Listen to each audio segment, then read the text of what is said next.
Welcome to Inspiration Rising. I'm your host, David Trotter, and we're here to inspire you to rise up in your life, love, and leadership. Well, if you've grown up feeling like you couldn't quite tell the truth about your life or faith or challenging experiences, I am super excited to introduce you to Ashley Abercrombie. She's the author of Rise of the Truth Teller, Own Your Story, Tell It Like It Is, and Live with Holy Gumption. Now, Ashley fought to overcome addiction, rape, abortion, perfectionism, and dysfunctional relationships to become an honest, whole, and free woman. On most days, she says. She wore a mask more than half of her life and considers herself too old and too annoyed to ever put that thing on again. Now, her book, Rise of the Truth Teller, is from a Christian perspective, but I will say that it is very accessible to people of all faiths or no faith at all. Now, before we jump into the episode, I want to send you a small gift in the mail. I'm not talking about email. I'm talking about good old-fashioned snail mail. I wrote the Inspiration Rising Manifesto to help you embrace your true identity every single day, and I want to mail you a physical copy. If you go to insporising.com, scroll down, click on Send Me One, I'll send it to any address in the world. There are women and men all over the globe who are reading this short manifesto on a daily basis, and it's reminding them that they are already empowered to live an inspiring life. All right, let's jump into my conversation with Ashley Abercrombie. Well, Ashley, thanks so much for taking some time to hang with me today. I really appreciate it. Thank you so much for having me. I'm excited for this conversation. So one of the things that you are passionate about talking about, especially in your book, is owning your story. So I wanted to start off just by first asking you, what happens when we don't own our story? What a great question. Well, I think if you don't own your story, I think that so many things happen. There's a lot of repercussions to that, which are we don't live honestly, we don't walk in integrity. And I think it can be difficult to reconcile hard things from our past, whether it's trauma that we've gone through or difficult experiences, or even things like disappointment. It can begin to feel very, very hard to reconcile those things when we're not honest about our life and honest about our past and honest about our habits and our patterns. But owning your story enables you to get honest. And I think honesty is the key to living a life that you love. Mm-hmm.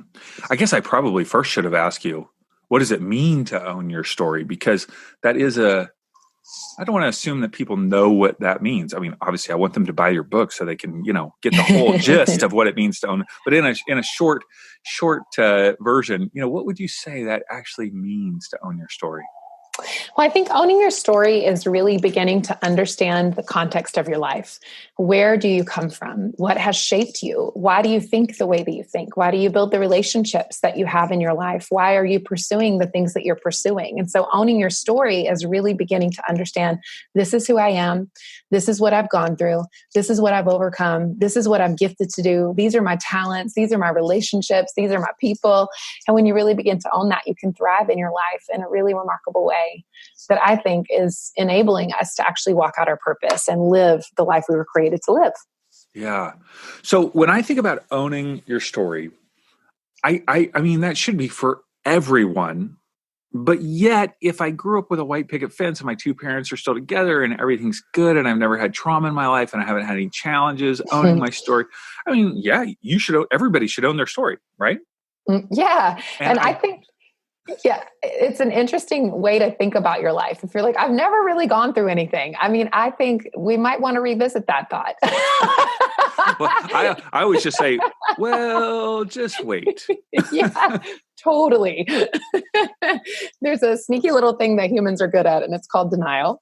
And I think that, all of us know what it means to be hurt, whether it's through a relationship or it's through a coach or a teacher or somebody who said something maybe we didn't want them to say. Like no one is untouched by pain. And I think that it's a powerful and okay thing to acknowledge that. Mm-hmm. Yeah, absolutely.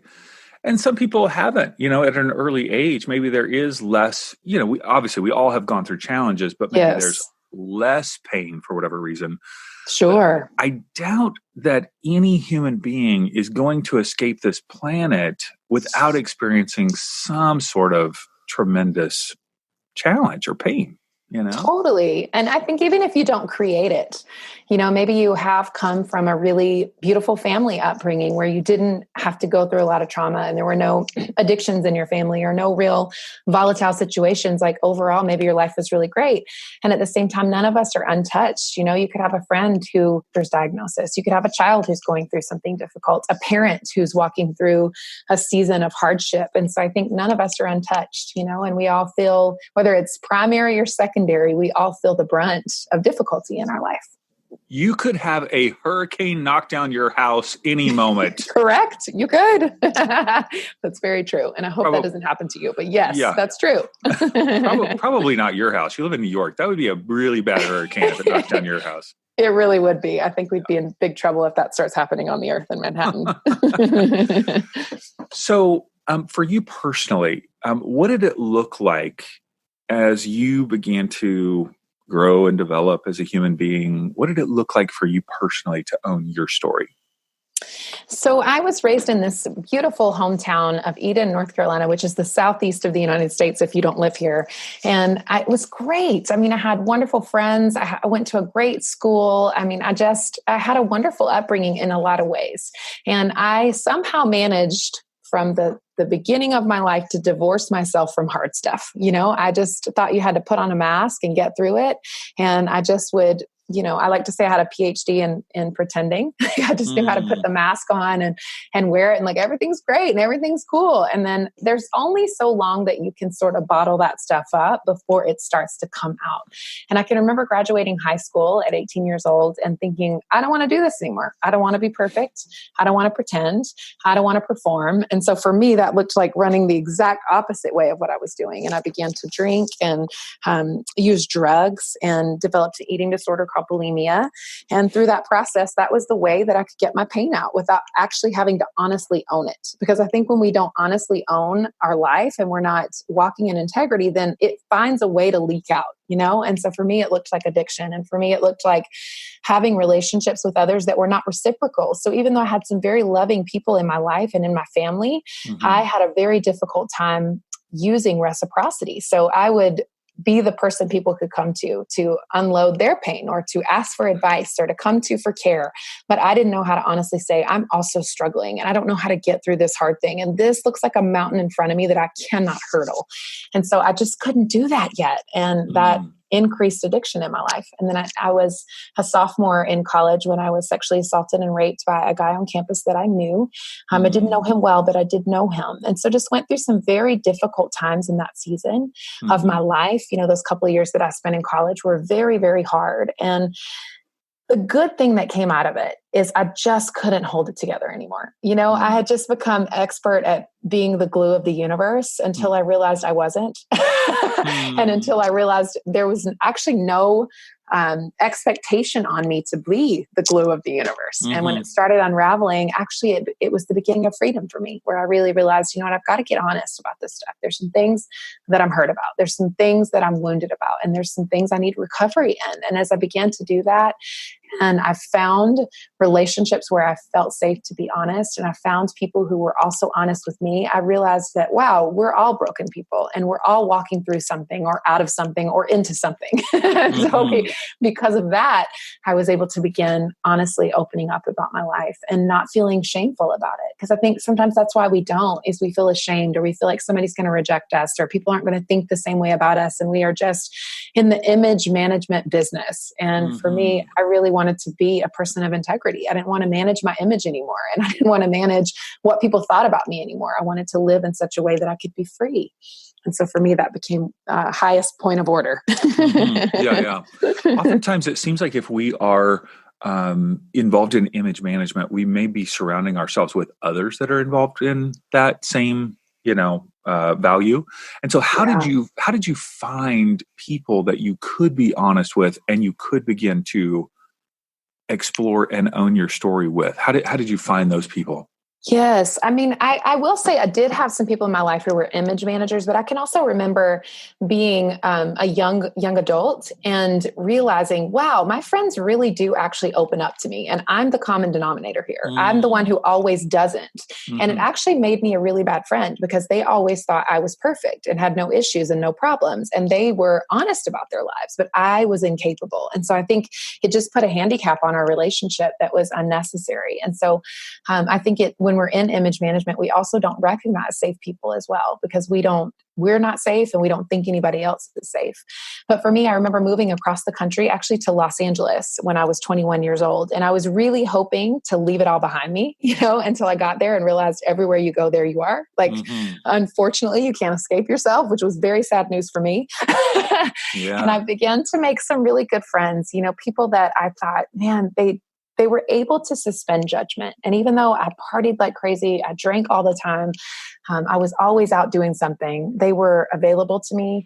They would invite me out for coffee. They'd take me to dinners with them, just include me in their life. And because of that, I started to realize, wow, I really don't have my stuff together, but they don't have this expectation that I should. And through that, I began to have honest relationships and honest friendships and open up about some of the needs that were in my life. And through a long process of healing, a long process of recovery, that really did change the trajectory of my life. And it allowed me to open up in a new and fresh way. And one specific memory that comes to mind is a dear friend of mine. And I was not being honest with her. And she called and just said, "Hey, how are you doing?" I think she just had an inkling in her heart that something was really wrong with me. Sure. And on that phone call, I just did what I always did, which was, "I'm fine, I'm doing great." And then I began to assault her with like 9,000 questions about her so that the focus would not be on me. And when we hung up that phone call, I remember 10 minutes later getting a knock at my door and she was standing there. And she just pushed past all my bull crap, and just pushed past the walls that I had in a really healthy way. And I fell down on the floor. I remember just sobbing. And she sat down next to me and she didn't try to fix me and she didn't try to change me and she didn't offer her best advice tips or 7 books I should read so I could heal. But she just sat with me. And through that process, I began to really open up to her about the last couple of years of my life. And I just shared everything. I talked about my struggles with addiction. I talked about the rape. I talked about so many things. And through that realized, wow, like she didn't run. She's not rejecting me. She's sitting here with me. And the powerful presence that she had to just be with me in my suffering is what actually allowed me to begin to open up and create safe space for myself and safe space for others who also needed to unburden themselves. Yeah, I've got a couple of friends like that too, where I'll start asking them a bunch of questions and they're like, no. I ask about you. Yes. Oh, yes. yeah, but you're more They keep you honest, right I love those honest friends. And that process of letting it out, obviously that's not a one-time conversation that you had with her and then boom, your life is feeling good. You talk about in chapter 3 of your book, about the truth of process and that it's an ongoing journey. How did you find ongoing support and encouragement for your process? What I think the hardest thing to do is just to keep showing up in your own life. And I write a lot about truth telling and process because I think the hardest thing about truth telling is to tell it every day. Like we never escape. Like I don't just say, "Hey, these are the things that happened to me between the ages of 18 to 21. And that's all I ever talk about. Truth telling is a process and recovery is a process. And so we have to commit to showing up every day and being honest about our life every day. And so I'm never not tempted to manage my image. Like I will always, probably until the day I die, deal with pride. Always. It's just a central issue in my life. And I actually think in the lives of most people. And it's hard to recognize because it's sneaky and subtle. And we can be doing really awesome things on the earth and not realize that we're like struggling with pride.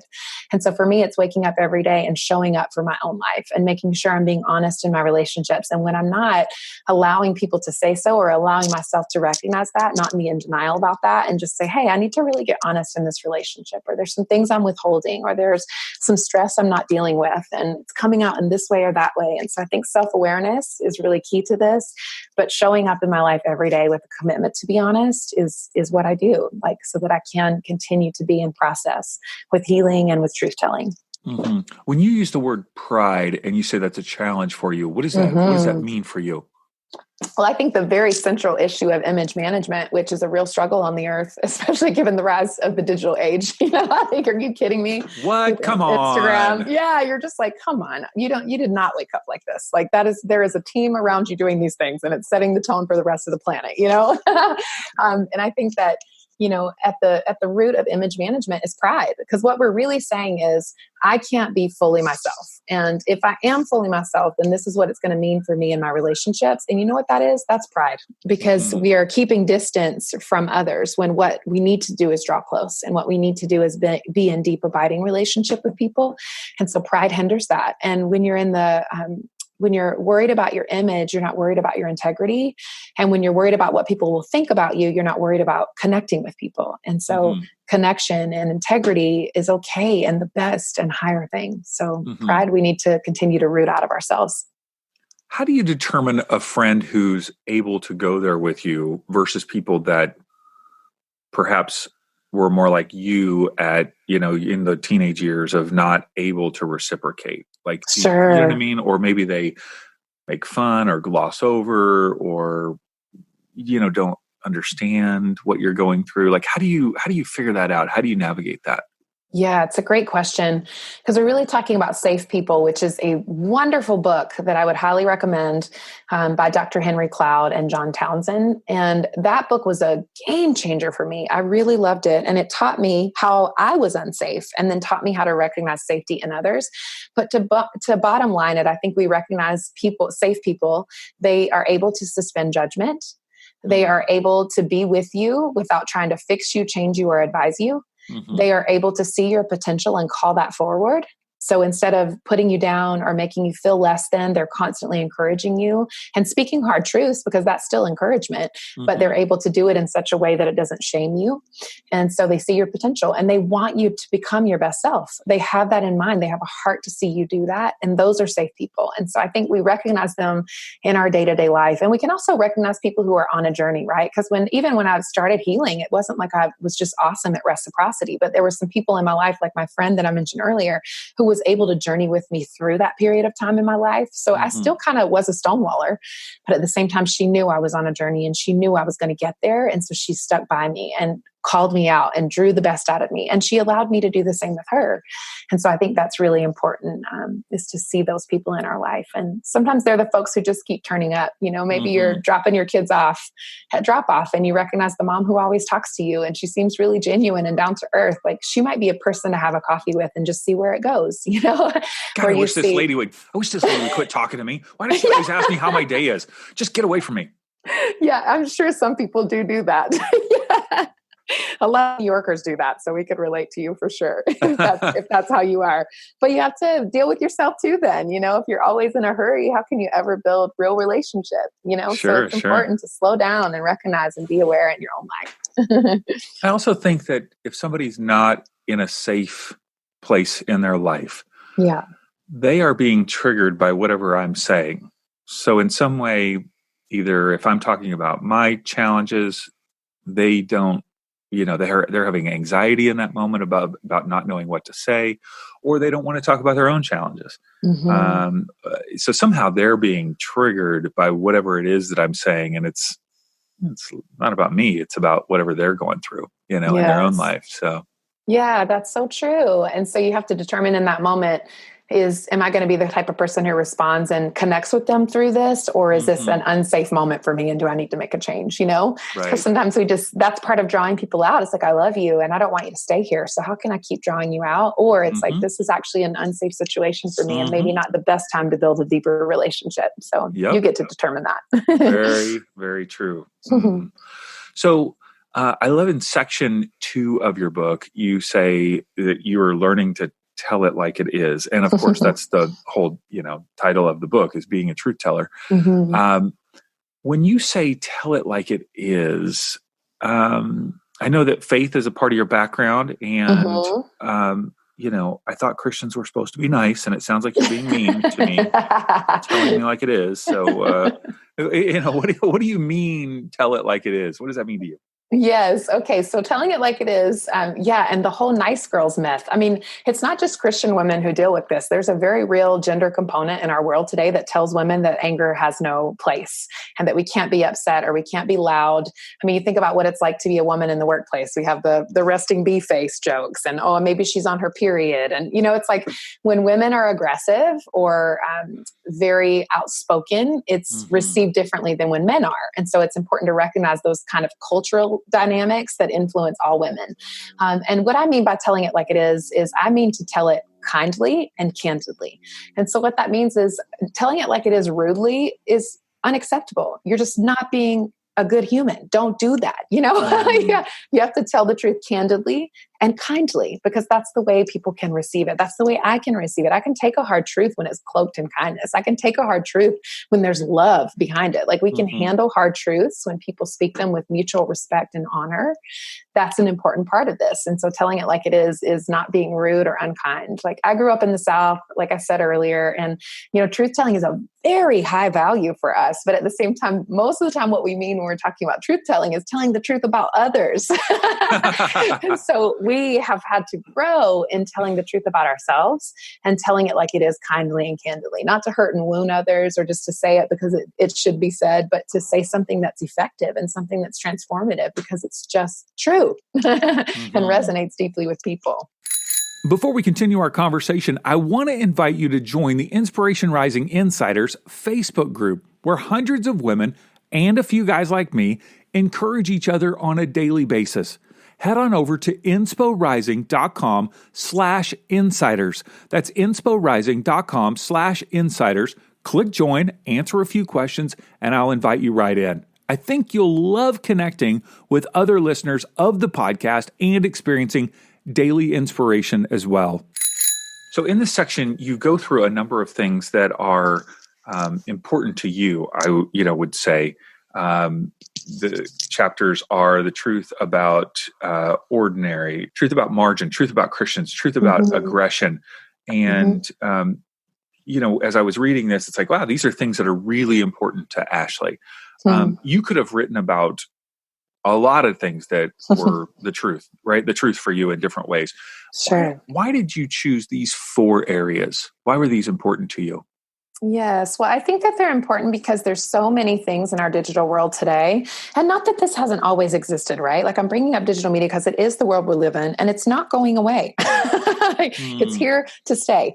And so I wanted people to understand that they're not ordinary and that actually it's okay for ordinary life to be the sacred stuff of life. And so I think sometimes we're always looking for the next best thing. We're always looking to be like, oh, I'm going to accomplish this. I'm going to do that. I'm going to be extraordinary. I'm going to be awesome. I'm going to change the world. And sure, is some of that okay? Yes. But then also it's like, hey, if you're picking up your kids at drop off or you're a student in college and nobody really knows your name, or you are becoming an empty nester, or maybe you're thinking about what retirement looks like there is so much goodness in your ordinary and there is so much opportunity in ordinary life to make a difference for others. I love this quote in that section. It says, we are neither helpless nor hopeless. We are the healers, the truth tellers, the helpers, and the bridge builders. And so I think it's important to recognize that even in your day-to-day life with your neighbors, with your family, with the people that love you the most, with the faith community if you have it, or your CrossFit community if you have that. I don't know what your communities are, but you have an opportunity to show up and make a difference and matter to people. And then this whole idea of margin is really important. Can I jump in for just a second? Of course, yes. Because one of the things that you write there, and this, as I've mentioned in the intro, this is a faith-oriented book that, but I think it's super accessible for people, that don't necessarily have a Christian faith. The principles that you talk about are so powerful, and you're really just interweaving them through the context of your own faith. And in this chapter on the power of the ordinary, the truth of the ordinary, you talk about Jesus, and there's this moment where he's having a meal with his followers and so forth. But you write later on, don't discount the small things just because the world around you acts like they don't matter. They do, and your strength is in them. Wow, that is really interesting. Like that's profound. Like the small things, you just mentioned those things, you mentioned a number of things, but I don't want us to gloss over that because it feels like, especially for a lot of the moms who listen to our podcast, there's a lot of ordinary things. There's the making of the lunches or the, laundry on top of the job, on top of the trying to figure out homework, on top of the college applications, all of these things. It can feel so mundane. Yes. Why do they matter? And how is my strength found in those things? Mm-hmm. Well, again, I think if we're always, first of all, I relate to you, mother out there listening to this. I just finished making lunches and doing all of that for my kid. Like, I'm so with you. I get this. I have a full-time job. It is so hard. And sometimes you can feel like, what is the point of any of this? Is it making a difference at all? So I think maybe I'm preaching to myself a little in this book too. But when I look at the life of someone like Jesus, who gets a whole lot of different images projected on him in the world we live in today, and especially here in America and our political climate, this sort of image of who God is, I think it's quite distorted. And Jesus was so ordinary in his practices. He was always eating with people. He was always sitting with disciples. He was always listening. He was always extending his hand to touch people, to be with them. And he never even really went too far outside his own hometown. And so if you were to really examine the life of Jesus, he did not have sort of this global empire perspective of just like, here's how we're going to dominate. And I think sometimes we are fed this message that that's who we're supposed to be in this world. Most of his Instagram photos would have been pretty boring, I think. I think so. And it would have been a lot of food pics because he was always eating. I mean, seriously, he would have been a foodie blogger, I think. But yeah, it's important to look at that and go, actually, these things that I'm doing, as mundane as they seem, matter. And they are building the life of the kingdom. And not only that, they are building integrity in me, that I show up in my own life, that I'm present to the people around me, that every day is a new day and an opportunity for me to love and to connect with others and to extend myself through grace and generosity, and to be a person who releases when I'm tempted to be a person who withholds, and be a person who stays joyful even though I feel tempted to be bitter in the world I'm living in. And so I think those simple practices, those daily rhythms, the habitual things that we do that are mundane are actually the very things that remind us to connect, the very things that remind us to stay grounded, the very things that we turn up for day after day are the things that really are building our life, not the extraordinary moments, because there's so few of them, to be honest. There's so few mountaintop moments in life. Mm-hmm. And I think if we recognize that, then we're not living mountaintop to mountaintop, but moment to moment in integrity and character. Mm-hmm. Wow. Yeah. So many ordinary moments, as a type A kind of driven person, those ordinary moments can seem so, I don't want to say wasteful, but like, I need to be doing something meaningful right now. I need to be like taking ground. I need to be doing something that's going to make a difference, or like help me take ground in whatever project or goal or thing that I'm oriented in. Yeah. And yet in those ordinary moments is often found the bedrock of relationship. Yes. Which is, I think, the fundamental best thing in life. And when you're constantly achieving and striving and on to the next, you miss the stuff that really grounds you. And that is the place where you build the character that keeps you doing the work that you're called to do. And if you skip over that part, there will come a time in all of the achievement that it breaks, because we were built for relationship. We were not built for achievement. And through relationship, we achieve. Yes, I am a high achiever. I'm a high capacity person. I am 100% type A. But I've just stopped being impressed with myself and stopped being impressed with people who do things, and just gone, who's really living their life honestly? Who has character and integrity? These are the types of people I want to build my life with. And out of that has come so much achievement, It's a better way of living and relating. Yeah. For our listeners, they'll know this story, but for the context of our conversation, when I was a pastor, I was a total workaholic. I was working 60, 70 hours a week. Yep. And it wasn't because I thought I was amazing. It was because I didn't think I was amazing. And I had to prove myself. And I wasn't able to be present with my kids when they were young. And my wife and I were feeling, disconnected and more like roommates. And I, ended up hitting rock bottom 12 years ago. And I ended up finding out too through a brain scan that my anxiety levels were really high, like the way that my brain was wired. And so I was able to get on some low-level anti-anxiety medication that would slow down my brain and allow me to be present, because in those mundane moments, my brain was going 100 miles an hour thinking about all the things that I needed to do on my to-do list. Right. And, could I have tried to mellow that out without medication? Perhaps. Yeah. But it has transformed my life over the last 12 years. And when I'm having this conversation with you, I'm thinking of nothing other than just being present with you. Totally. And that feels so good, because and now I can be present with my kids. I have been for the last, decade. And it is the difference between having real, foundational, beautiful, connected relationships in the midst of that mundane. And I would say it I don't know if it's harder, less than, more than, or whatever, but and it's probably how we're wired, because as younger kids are more challenging for me to be present with. Sure. Whereas somebody who can have a conversation or us, watch something or interact with something, and that's true. That's just everybody's different. Yeah, that's right. So, yeah. So the one of the chapters that boy, you really just unleashed is the truth about aggression. And one of the statements that you write about is, you say the world is not safe or kind to women. Help me understand that statement, and why was that important for you to tell the truth about? Well, I mean, obviously, as someone who's gone through a sexual assault and so many other things, and I write a ton in this chapter about aggression because it's important for people to understand the cultural soil that women are planted in. And I think that so often we gloss over that. We don't recognize how serious it is that a woman most of the time can't walk down the street without someone catcalling her.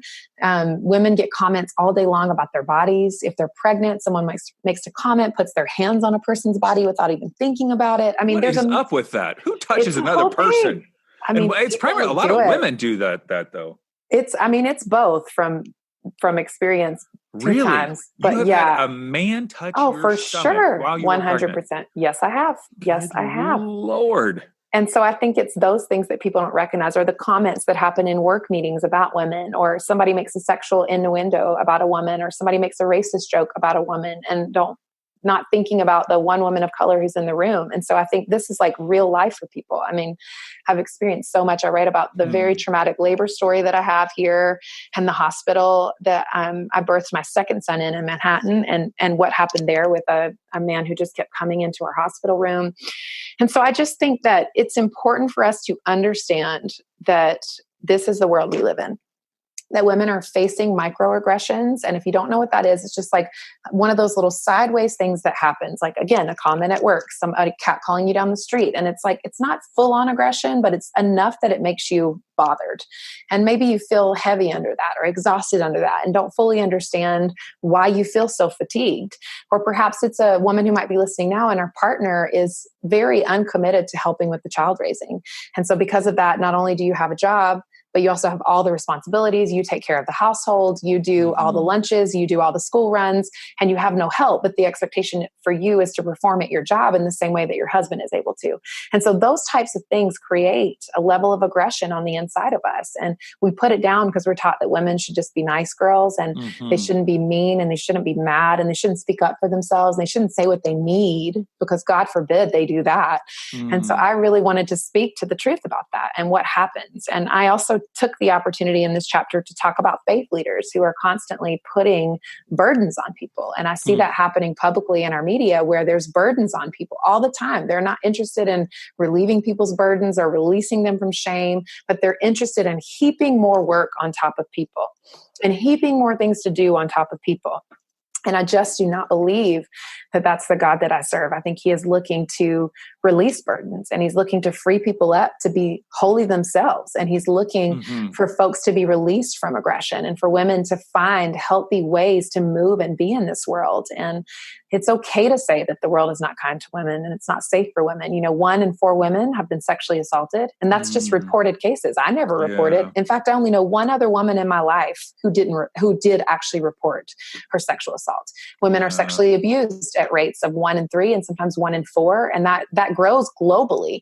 That's just the national numbers here in the US. And so think about that. Like, don't tell me this world is kind to us. Don't tell me this world is safe for us, because it isn't. And so it's important to speak to that. And it's important to release women from feeling like they have to hold that in, or feeling like they have to act like the world is just awesome for them, when most of the time it isn't. And I wanted people to be able to have safe space to process that for themselves and to grow in freedom from that. I think that that's not going to always come out of a woman's mouth in a kind way, because there's so much aggression or so much pain or trauma. I'm not sure I can expect someone to speak up in a way, that is going to come off kind, like I could hear it, Yeah. I mean, I think I wanted to release, I talked earlier about being candid and kind, but sometimes, in fact, I would say the vast majority of times women are so worried about being kind because they have to be in their workplace or with the men or in their faith community. And so they can't get to the candid part. So when women just are candid, then it's like, oh, you should have said it better. Oh, I'm sorry that the oppressed person should say it better. Are you kidding me right now? And so I think it's, we all have to grow in this. And I think men specifically have to grow in this and their capacity to hear deeper than the way it's said. If I, as a white woman, if I was unable to hear anger in my friends who are people of color and dealing with issues like racism or police brutality or whatever it might be, if I'm unable to hear that because of the way they say, I want them to clean it up before they tell it to me. Jeez, then what? Take the emotion out of it. Yeah, what are we saying to people? That we're really saying, you can't be yourself here. It's okay if I can, but you can't be yourself here. And you can't tell me the truth because I don't want to change. That's what it really boils down to, is I don't want personal responsibility for that truth. So don't tell it to me like it is. Yeah. And I think we have to be the kind of people who can go, tell it like it is, because I want to change and I want this world to be good to you. And I want equitable spaces where we're safe. So help me, tell me, talk to me. We can be those people. We really can. Is our skin so thin that we can't do that for one another? No, it isn't. Yeah. I think one of the ways that's helped me, I don't want to say toughen my skin. I'd more say probably raise my awareness, give me more empathy, compassion, is to watch movies that feature stories that are outside the context of my own, world. So just recently, my wife and I went to see 2 movies involving the death penalty. One called Clemency, which is a bit more of an indie film. It was in theaters, and Just Mercy. Yeah, so good. You seen that film? I haven't, but I read the book right when it came out and have read it several times. It's one of my favorites. Educating yourself is primary. It's like I actually have been so baffled by people who are unwilling to do their own work and constantly want others to explain everything to them. I think that is it's like, why in 2020? I mean, I used to have to go to the library and read encyclopedias. Like, you can Google, you can figure things out on your own. And it's important that we do that. And I like what you shared. That's why I think stories are powerful, and stories, whether they're on film or in a book, can help us educate ourselves in a way that we can understand and then have empathy for other people, because that's important. And I think stories do that like nothing else. My second film that I made was called In Plain Sight, and it was all about sex trafficking in the United States. And I wanted to learn more. I wanted to see how that was making an impact, in our world. And so in 2014, I chose 6 female abolitionists around the United States, and we went and interviewed them, and we interviewed a bunch of survivors as well. And nobody asked me to do that. Actually, nobody paid me to do that. I chose to do that because I was interested in learning more and drawing attention to people who were making a difference in the world, in that area. And so all of a sudden, I don't know of any relative or friend who had been trafficked. And yet now I have such deep empathy and knowledge and awareness of that world even though I've never personally, been through that. Right. Because I did the work, right? I went and Yep. did the work. And not everybody can make a film, but you can watch a film. You can Yeah, read a book. totally. You can, do research on the internet of whatever the issues might be. Yes. So I agree with you. Okay. So the third section of your book, just so many powerful chapters here where you're just talking about truth and justice and reconciliation and power and good. And you call it living with holy gumption. Yeah. And, what is that? It sounds like I grew up in Kentucky. So I understand the word gumption, Yeah. right? But it sounds a little bit like we're getting ready to have some seafood gumbo or something. Like, what is this holy gumption you speak of? So I love the word gumption because it's like, it actually translates into a spirited shrewdness. And I'm one of those people that I didn't have the kind of opportunity afforded me that I wish I would have, not to the extent that so many others haven't, but I just feel like I didn't get to finish my degree. There's so much that I didn't have access to, but this sort of spirited shrewdness where it's like, this is my life and I'm going to make the most of this and I'm going to live in it and I'm going to lean into it and I'm going to show up and be all of myself everywhere that I go. And I'm going to create space for myself and create space for others. And that has just changed my life. And so sometimes when we think about gumption, we think about this idea of like being out there and doing all these big things. And I think gumption really boils back down to the small things. And it really boils back down to you being honest in your day-to-day life and you showing up for your life and being in it. And I think that takes so much gumption. And why I like to say holy gumption is because I think there's this sacred part of us that drives us. Like there's this internal thing in us. It's like, when I do this thing, I come alive. And for some people, it could be organizing. For some people, it could be very administrative. For some people, it could be leading a company or making films or writing books or singing songs or being with your children or being in relationship with others. There's a million ways that gumption works itself out, but we all have this ticker inside of us. It's like, I was born for this. And I think that we need to figure out what that is and do it while we're showing up in our life. It takes a lot of gumption to be yourself. It takes guts to show up every day and be there. And sometimes just showing up is our best, right? Like that's okay too. Yeah. There are good days and bad days, but gumption is just this idea that no matter what your life is, no matter what your responsibilities are, you can show up and live your life and be who you were created to be. So good. All right. So you are the author of Rise of the Truth Teller, Own Your Story, Tell It Like It Is, and Live with Holy Gumption. We've talked all about it today, but you guys, you need to get the book. And so the link to Amazon is in the show notes. You can swipe up on your phone now, click it, or you can go to our website, insporising.com, and of course it's be there. But you can go to Ashley's website, Abercrombie.org. That doesn't even sound like a real name. It sounds like you're straight out of like a marketing company. What the heck? I know that was your husband's name. Did you choose him because of the name? My gosh, that is such a cool name.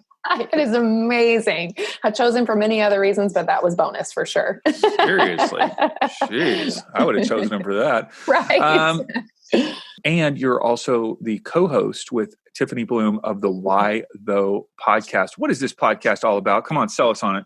It's so great. You're going to love it because it's hilarious shenanigans and also real stuff of life. We like to laugh a lot, but we like to interrogate the real questions of life. So everything from why do your eyebrows look so good all the way up to existential crisis. We're tackling questions and it's called Why Though, because there are some things in life that make absolutely no sense. And we just wanted to have a great conversation together about the difficult things in life and the real things in life and the funny things of life. And of course, we'll link to all of your social media accounts as well, where you look absolutely perfect because your life is perfect. Totally. Every day. It's awesome. Ashley, thank you so much for taking some time to hang with us today. And I hope people pick up your book. Me too. Thank you for having me. I really appreciate it. Well, thank you for listening to my conversation with Ashley today. And if you enjoyed this experience, I want to invite you to share it with a friend. Take a screenshot on your phone, text it to someone who needs to learn how to own their story and tell it like it is. Tell them to open up their podcast app. It's the Google, Apple Podcast app, or Spotify or Stitcher. Tell them to search for Inspiration Rising and click subscribe. And as you hear Ashley tell her story of overcoming so many challenges, may you be inspired to overcome the challenges in your life. And may you be empowered to own your story no matter what you've been through, and ultimately tell it like it is.